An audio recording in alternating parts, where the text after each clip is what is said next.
The following was recorded in front of a live studio audience at the Studio 21 Podcast Café.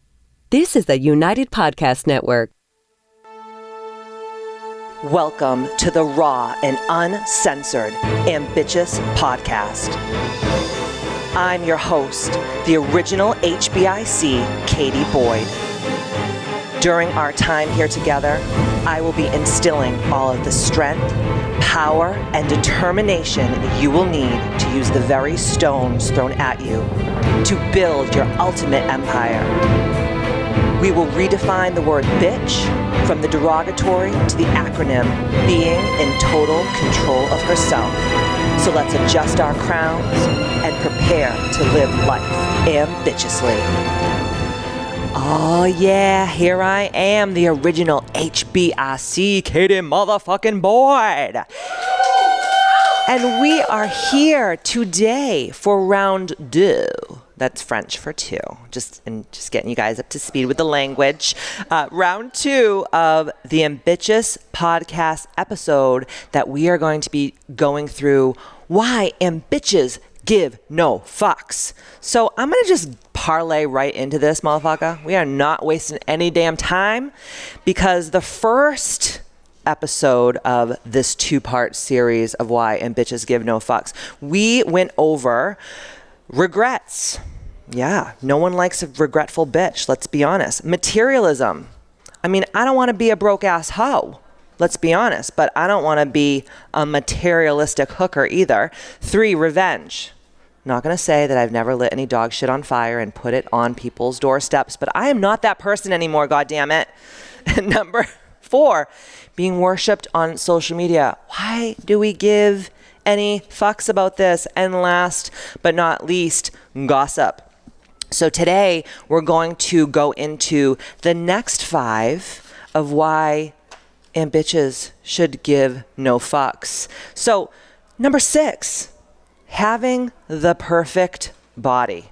So I did this for years. I used to work out 3 hours a day. I would starve myself. I would weigh my food. If you know my story, I have taken performance-enhancing drugs to get to 15% body fat when I was competing in pageants. I know, isn't that crazy? And a slew of other things that we shall not go into today. That's a whole other podcast for a different day. But like one of my favorites say, her name is Dita Von Teese. Do you guys know Dita Von Teese? Oh my God, she's such a I freaking want to be her when I grow up. So one of her most famous quotes says, "You could be the juiciest, ripest peach in all the orchard, and there will still be some people who don't like peaches." So I remember when I was writing all my notes for my podcast, I was kind of like racking my brain for all the different times where like having the perfect body was so important to me. And back in the day, I remember I was working out at this gym and I was dating this like muscle-bound frickin' meathead, and him and his friend were talking in the corner, and I was like squatting over here and they were doing some other kind of exercise, and I said, "Oh, what were you in?" The guy's name was Lenny. I said, what were you in, Lenny? Fucking Lenny. Who names their fucking kid Lenny? Like, what is this, of mice and men? I was just stroking it. That was my 3rd grade summer reading. So he was talking to this guy named Lenny. I said, "What were you guys talking about?" He said, "Well, Lenny said that like right now you're like a 7, but if you lost like 20 more pounds, you'd be a 10. And what 21-year-old kid, right, in this day and age, it won't get totally obsessed with that? Like, first of all, who the fuck narcissistic motherfucker says something like that? Don't worry, because you, sir, look like an old, wrinkled, pruny motherfucking ball now. So who's winning? Mwah. I'm not being revengeful. But after that, I remember like something in my mind like snapped, and I used to do you guys remember the warm-up suits that wrestlers would like use to like drop like water weight before like a match? I would put on my workout clothes, and then I would put on that thing over my workout clothes, and I remember I would go to Planet Fitness in New Bedford on Kings Highway, and I would just like walk on the treadmill like slowly, just crying, starving for like 3 hours.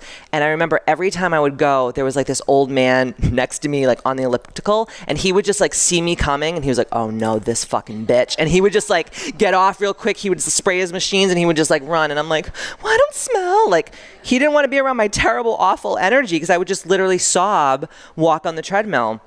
So you have to realize that your body is just a meat puppet that you live in so that your soul can do its work.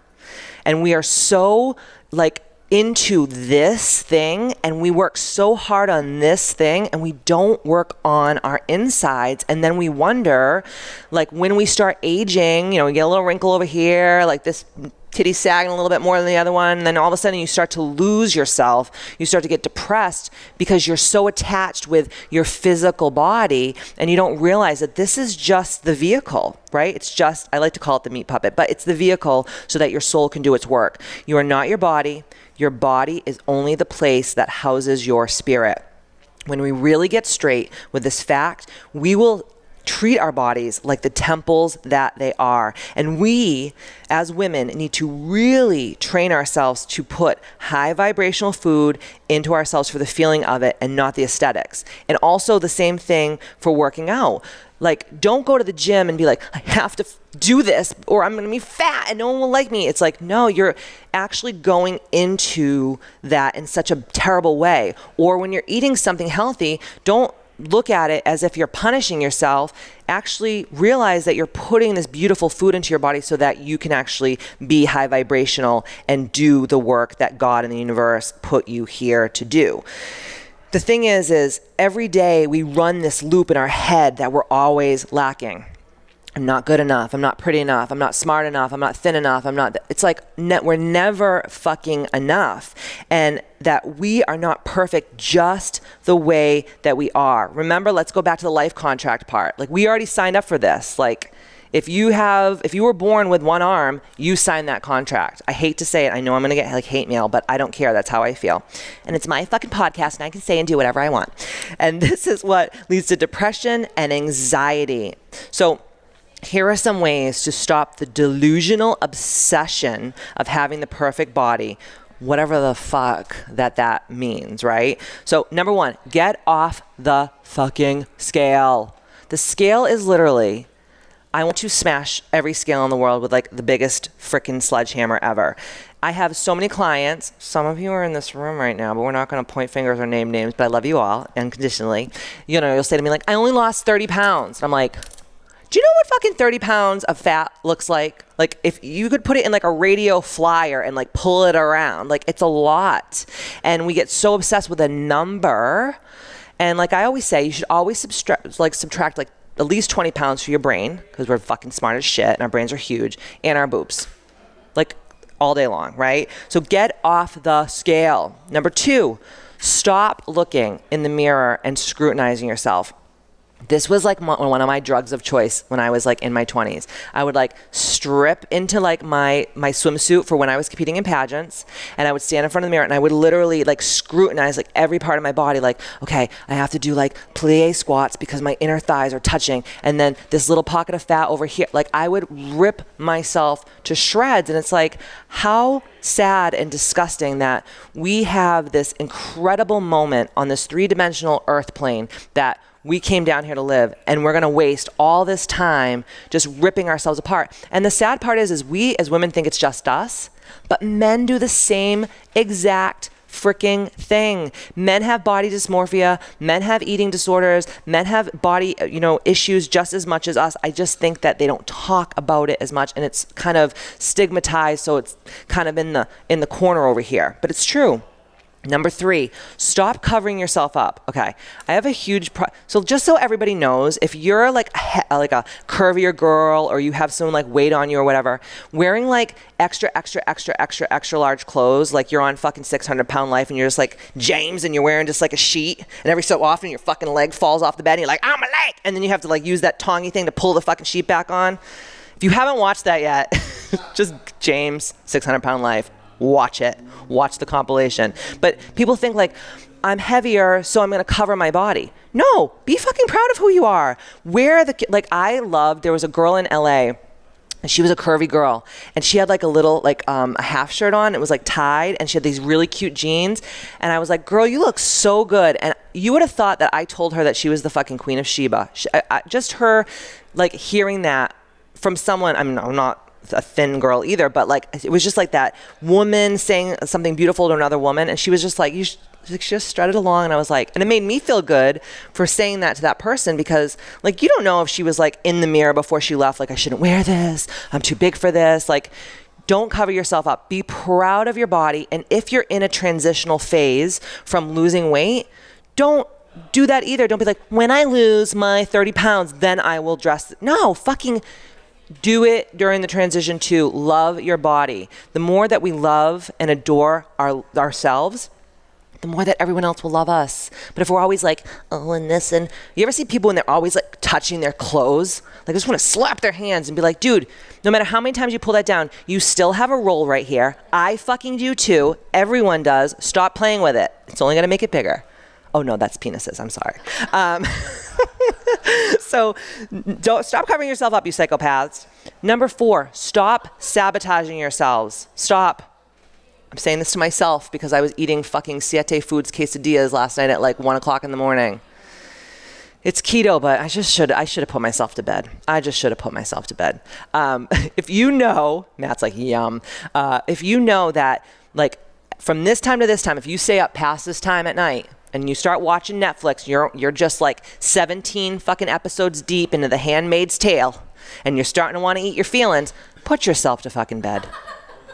Put yourself to bed. Like you're just hurting yourself, right? Like you know your triggers. Or like, for instance, I love soft serve ice cream. I'm not gonna fucking lie. I literally could make sweet, sweet love to soft serve ice cream, like with the brown little sprinkly things, or like the dip. Like so good. So I know I don't go to such places unless I'm really ready for an explosion of diarrhea, because I just know if I go to soft, like someone will be like, let's go get soft serve, and I'll be like, no, I'm not gonna have any. Dude, as soon as I see that fucking machine swirling that juicy deliciousness on top of that cone, I'm like, I'm right there. So just don't sabotage yourself. Know your triggers. Number 5, this is gonna really be an awakening thing for a lot of people who have never done this. Ask yourself, would you treat your child self like this?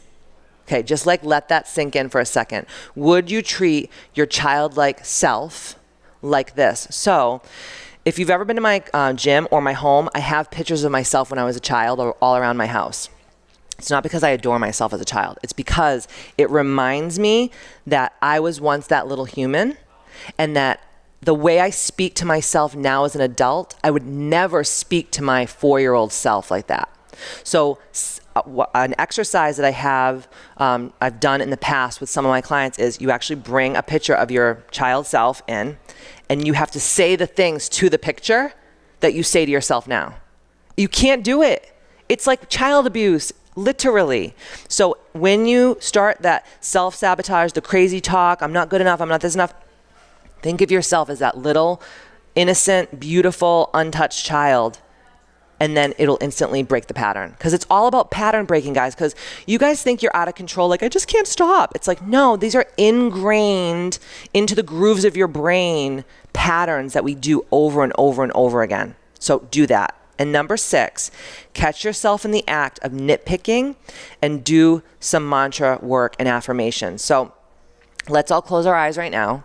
And let's take 3 deep breaths. So inhale in through your nose. Unless you're driving, wait till you stop your car. Exhale. Inhale. Exhale. Inhale. Exhale. And I want you to say in your mind's eye, I am perfect just the way I am. I am enough. I am perfect just the way I am.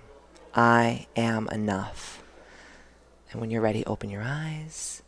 And this is just a little tool that I use every time I start feeling that. I will literally stop in my tracks and I'll be like, you're enough. You're enough. You're enough. You're enough. Until the feeling again dissipates. I use this tactic for a lot of these things that we give a lot of fucks about, because it's really easy to let your mind go into that really dark hole of fuck giving, right? And number 7, a lot of people in this room have this problem. So I think that you guys are going to get really excited about this topic. Making everyone happy. Fatima's shaking her head like she knows what's up. Good Lord. That's my, I just can't with this making everyone happy stuff. It is absolutely fucking possible to keep up with everyone's expectations of you. There will always be other humans that no matter how much you love them and how much you give to them and how much you do for them, they will always find fault in you. You cannot make everyone happy. You're not fucking guacamole, okay? You're not guacamole. Trying to make everyone happy all the time will ultimately backfire on you. Remember the old adage. This is one of my favorites. You cannot pour from an empty cup. And Tahi Hashier, I don't think that person's Irish, but once said, lean too much on other people's approval and it becomes your bed of thorns. Is that not one so good? When you try to please everyone all of the time, it actually has way more bad and negative outcomes than good. And here are just a few examples. You attract people less when you actually give too many fucks about making everyone happy. So you're like, I'm such a nice person. Why don't I have like all these amazing friends around me? Because people aren't attracted to you energetically because your energy is always of a lack mentality. Like, I'm never enough. I always have to be better. So it actually stops the energetic frequency of abundance from coming in. Number 2, you actually love yourself less. Like, let's be honest, when you give way too many fucks about making other people happy, like everyone else is happy, and then you go home and then you put your head on the pillow at night and you're like, I hate myself. I actually hate myself. Like, who in this room has done that before, right? We all have. So you actually love yourself less when you give too many fucks about that topic. 3, you become manipulative. So I know this sounds really crazy, but you start to try to do things to make things happen. So you're like, well, if I do this, then I'll get this. And if I do that, then maybe I'll get this. It's just lack of mentality again. Number 4, you're actually seen as less trustworthy because people who are awake enough see through the bullshit. So if they're like, oh yeah, like so-and-so, she's like an ass-kiss brown noser. Even though like really you're just a good person trying to do good shit, but people can see through it because again, it's an energetic vibrational frequency of not being enough. And you end up with less confidence. So the more you do for people and then you don't get the reaction that you want from doing the things that you want to do with people, doesn't it make you just feel like, I'm not even, what good am I? Like, just low self-esteem, low self-confidence.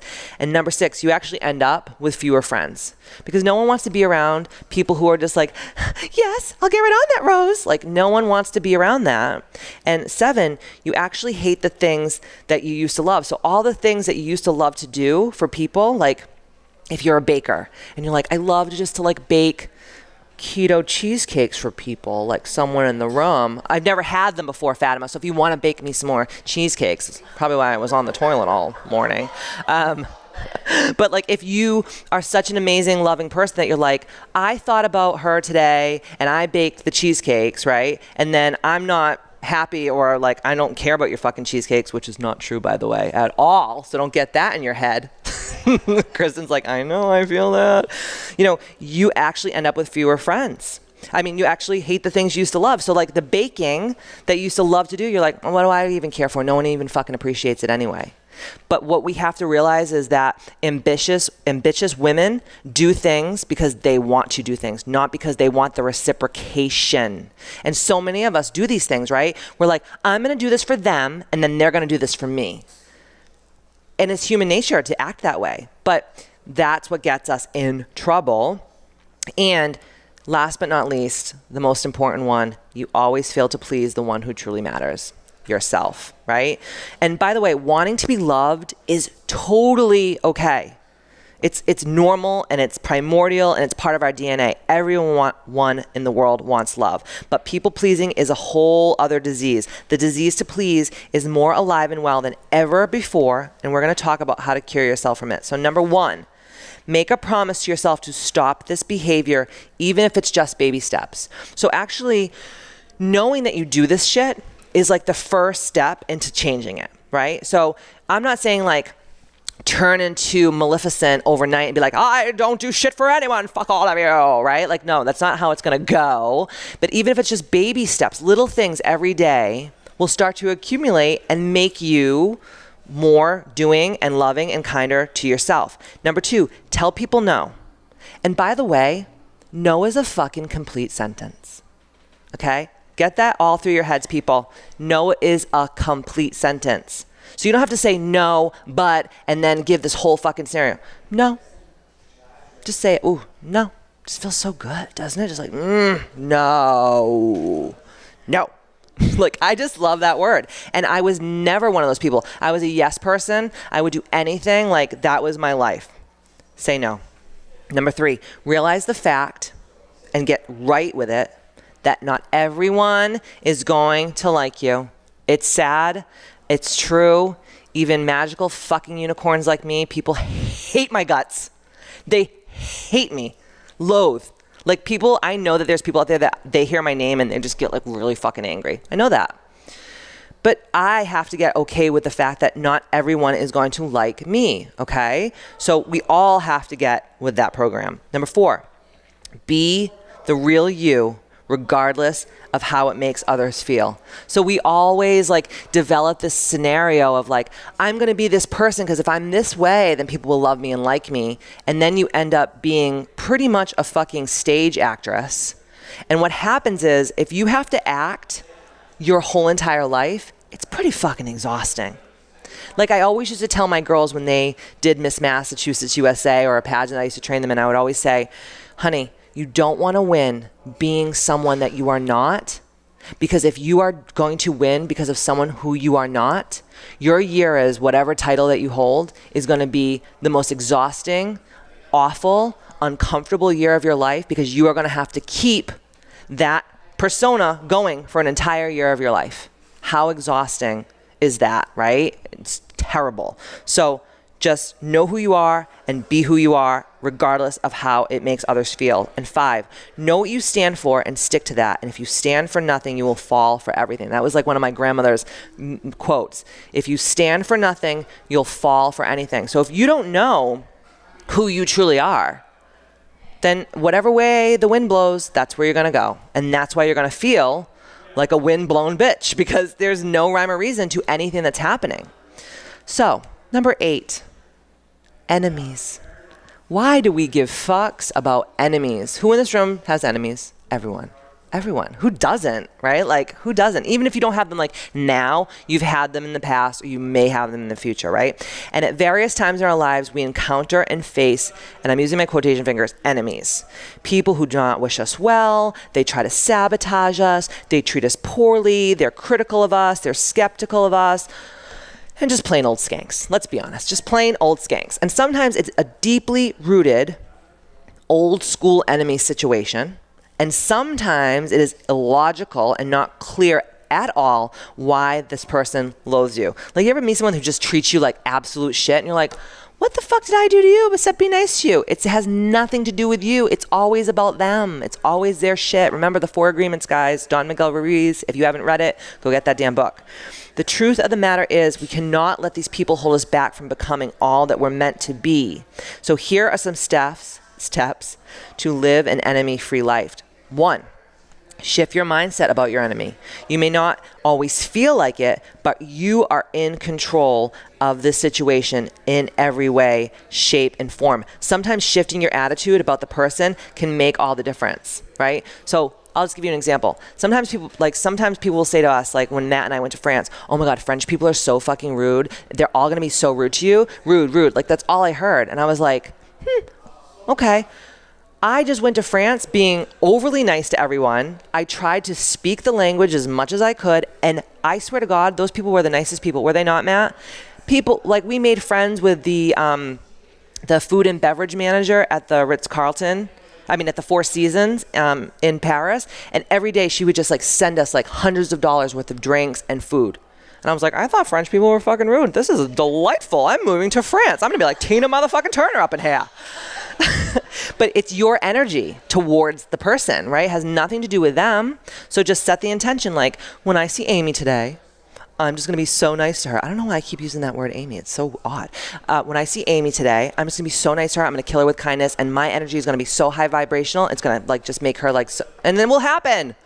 It is you, it's not them. 2, focus on the positive people in your life now. We have like 100 amazing, loving people around us, and we focus on that one motherfucker that gets in our fucking tooth. It's like human nature. Again, we always focus on that one negative thing instead of all the beauty and all the wonder of our lives, right? Number 3, make the decision to not let anything the person does or say affect your energy or your day. Like, you know, you go into work or whatever, and then that person's just like so fucking negative, and then all of a sudden you turn into a negative motherfucker. Like Robin was saying this the other day, and I was like, Robin, don't give that shit away. Don't give that power away, right? Like, you need to be the queen. You need to be the empress. You need to be the boss bitch. Like, you need to be that person. And then everything else will just fall in line. Snap, snap, snap. Okay. 2 snaps up and around the world. My best in living color. Remember that your time and energy are best spent on doing things that you love. So this is number 4. And need to do, not how to combat something that isn't even truly real. Stay the course. Don't let them, push you around, right? Like, you need to be the sun in the universe. And all those negative people are like the things that rotate around you. They're like Saturn, fucking Mercury, fuck you, Mars, Jupiter, whatever, right? Like, you're the sun. You're the controller, okay? Don't be the moon. I pretended to pull my pants down if you don't know if you're listening. All right. 5, block, defriend, and do not stalk their pages. Dude, have you ever gotten in a fight with someone and you're like, you can't stop going on their Facebook? You're like, oh, aren't you living a fucking fancy life, you dumb bitch, right? It just makes you crazier. Why do we do this shit to ourselves? Just get fucking rid of them. Oh, God. Like, sometimes, like, when I just block people, I just feel like, oh, yeah. It just feels so good. Just get them the fuck out, right? And number 6, decide to have a go-to thought when the person pops up in your head. So if that person that you can't stand pops up in your head, just be like, hot cross buns. I don't know what you want to fucking think of. Hot cross buns. That's the only thing I can play on the recorder. But I'm sure good at the skin flute, let me tell you that. But seriously, have like a code, like a safe word. Robin loved the skin flute one, yeah. Have that like safe word, right? And then 7, avoid encounters with this person. So years ago, when I retired from being the official trainer for Miss America and Miss Universe, I just vowed to myself, I was like, I don't need to be in that energy. Like, I see so many people who talk so much fucking shit about me, and then as soon as they see you, they're like, oh, hi, you look so good, and you're like, bitch, I know you're just talking about me. So-and-so just told me that you were talking shit about me 2 weeks ago. Like, but of course, people are pussies, and they never act straight to your face, right? So if you're going to see like a lot of people or that person that you really loathe, just don't go to those places. Just make it one of your boundaries. And then what happens is, when I train my pageant girls, they'll say like, are you going to go to my pageant? And I was like, I just don't do that anymore. And they just know from the day that they sign up with me, I will support you, I will train you, I will make you everything that you want to be and more. But I will not go there because it's not healthy for me, because I don't want to have to get like blackout drunk and like wheelchair bound, like looking like fucking Weekend at Bernie's to go to a pageant, so I don't absorb the energy. And kill them with kindness. Number 8. I mean, I don't really have to go into that. Just kill those bitches with kindness. Number 9, know your goals and where you want to be and ultimately focus on that. So just be like, these people don't fucking matter. This is the end game. This is the long game. This is the goal. This is where I want to be. And everything else is a fucking distraction. Number 9. This is a quote. It's from Steve Furtick. The reason we struggle with insecurity is because we compare our behind the scenes with everyone else's highlight reel. Whew. Number 9 is what everyone else is fucking doing.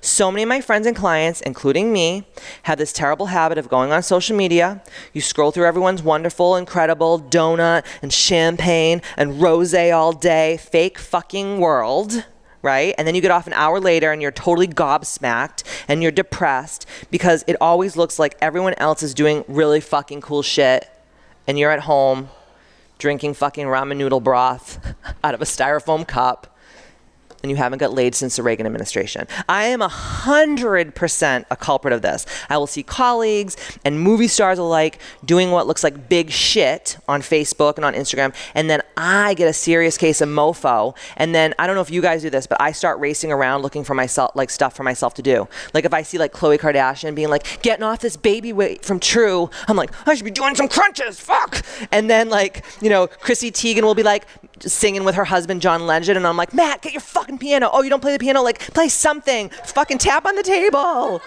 Be musical.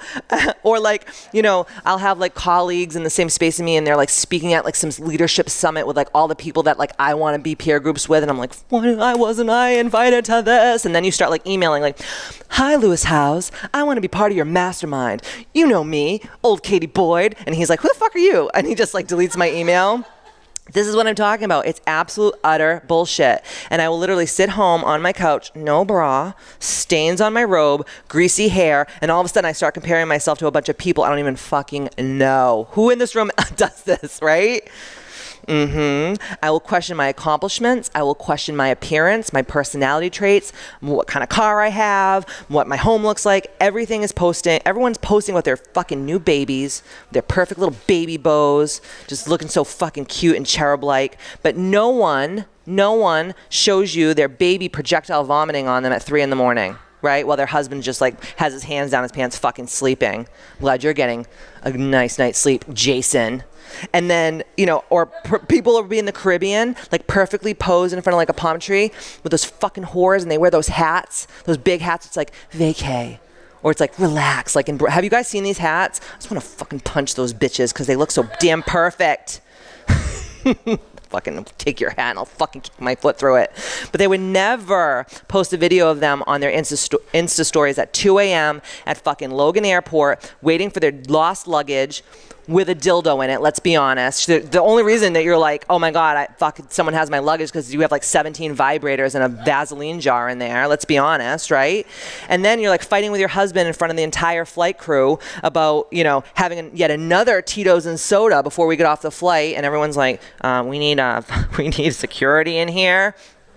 The fucking air marshal's trying to take us off. This didn't happen. I'm totally making the scenario up. So how do we combat this? Number one, reduce for yourself the time that you fucking spend on social media, right? Have digital detoxes. Even if it's like one full day or a few days a week or certain hours a day, the world will not end if you do not post your sushi roll and sake flight at lunch on a random fucking hump day. It's not gonna end. It's not gonna end. 2, unfollow anyone who is seemingly a trigger for you. I don't even have to go into any more than that.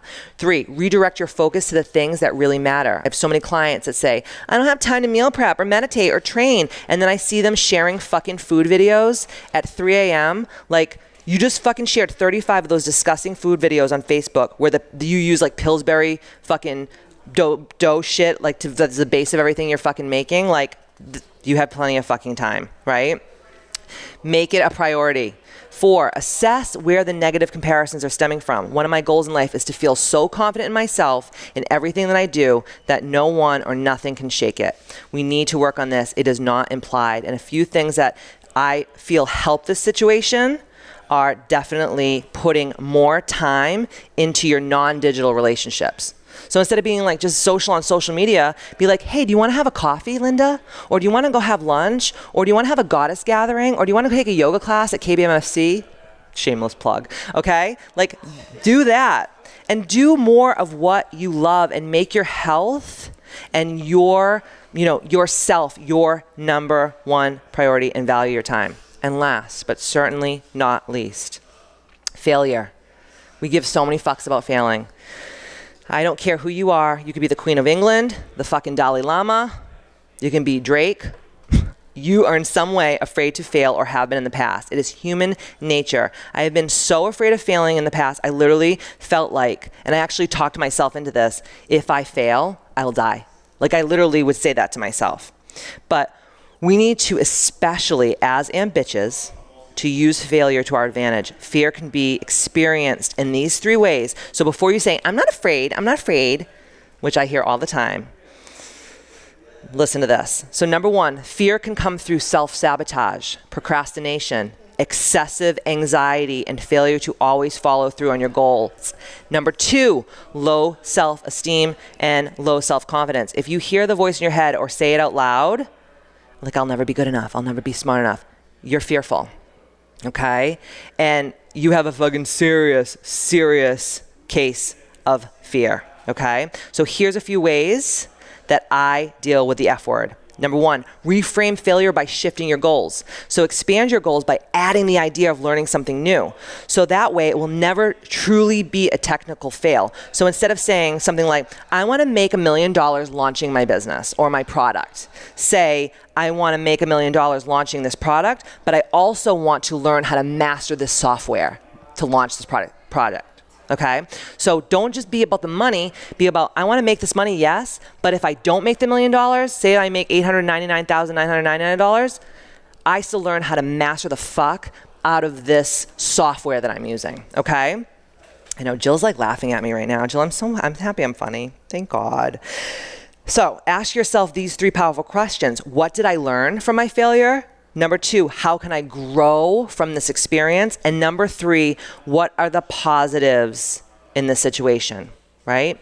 And lastly, you must surrender and feel the fucking fear. That's it. Stop trying to run from the feelings. Stop trying to run from the emotions. Stop trying to put a fucking Band-Aid on it. Sometimes you just have to let that fear engulf you, have some fucking diarrhea and some bubble guts, and call it a day. And I swear to you on my grandmother's soul that everything you want is on the other side of fear.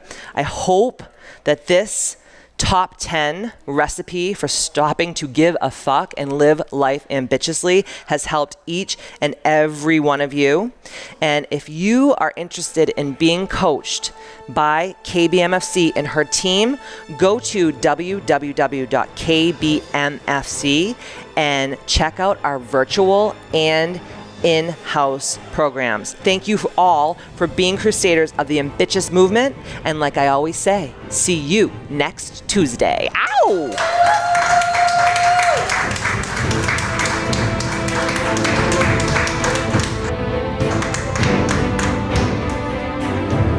The views and opinions expressed by the hosts, guests, or callers of this program do not necessarily reflect the opinions of the Studio 21 Podcast Café, the United Podcast Network, its partners, or affiliates.